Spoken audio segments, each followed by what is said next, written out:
Hey, good afternoon, everybody. It's Mike with smartoptiontrade.com. It is Wednesday, the 21st of September. This is our midweek update. It's been a wild day here in the markets as well. We've had the Fed decision come and go.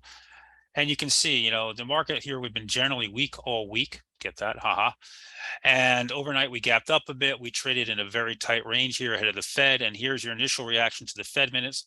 We got a 0.75 basis point hike. That was expected. Why this reaction? It was because of what we talked about here in the room. So everybody was ready. The future, they're plotting out the future of inflation, the future of hikes. And they came in high with us seeing a 0.46% by the end of next year and forecasting another 1.25% in hikes for the rest of this year. So, all right, we have a very hawkish Fed. In here, we bounced around. Powell spoke. We bounced on it. There was trades to be had for the long side. And now we've rolled back over and we put a low of the day in. For me, typically when the market sells off after Powell speak, and we have about 19 minutes before we close, if we close weak, typically that's a bad sign. The market gets followed through to the downside. We did fill one little gap here. We have another gap right here. We just filled this little gap right here. The next gap is at 3,700, 370. It's been a long day, right? So, that's the gap. If you're looking at this chart, that is the gap up from the June lows. So we now invalidated our uptrend. We are all the way down here. We did not touch the 8-day today. The 8-day has just come down based upon the action to us.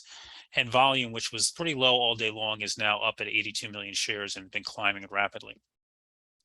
So good news here, the oscillators, negative 250 here on the NASDAQ, negative 214 on the New York Stock Exchange.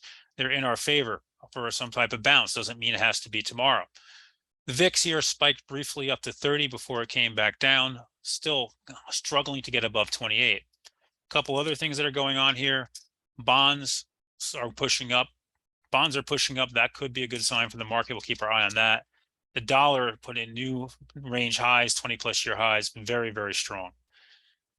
What was there to do today? Well, ahead of this today, there were different trades to be had. The semis were strong.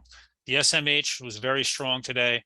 NVIDIA was one of the leaders, pushed above the 8-day, pushed into this gap before coming back out. I don't know why my notifications up there are not there. AMD also showed some strength today throughout the day. Micron, Qualcomm. So the semi showed strength. We haven't seen that in a while. A lot of strength in those. Tesla, again, continues to try to break out. Couldn't get going today, but it got all the way up to 313.80 before coming in, putting in a new high of the week. Again, 314.67 is the place to clear there. And still above the 8-day. It has one of the better charts.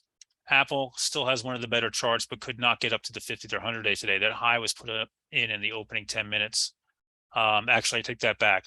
The initial high was put in the opening 10 minutes, and then we rallied with the Fed and put a new high of the day in before coming back down here. Still one of the better charts here out there.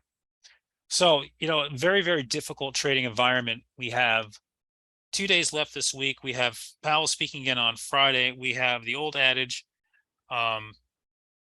sell Rosh Hashanah, buy Yom Kippur. Rosh Hashanah is this weekend and Yom Kippur the following. So, we'll see that typically plays out. Next week is typically a low volume week and a difficult week here in the markets. So for me, I have nothing short-term on here. I made money long and short. I traded exclusively the ES contracts today because I was comfortable with them. And we'll see where we are overnight. All gaps get filled, another saying. Maybe they want to come down and retest those June lows or fill that gap. So nice and easy here. We'll see where we are in the morning. I hope everybody's doing good. And we'll see what the analysts and everybody comes out and says overnight.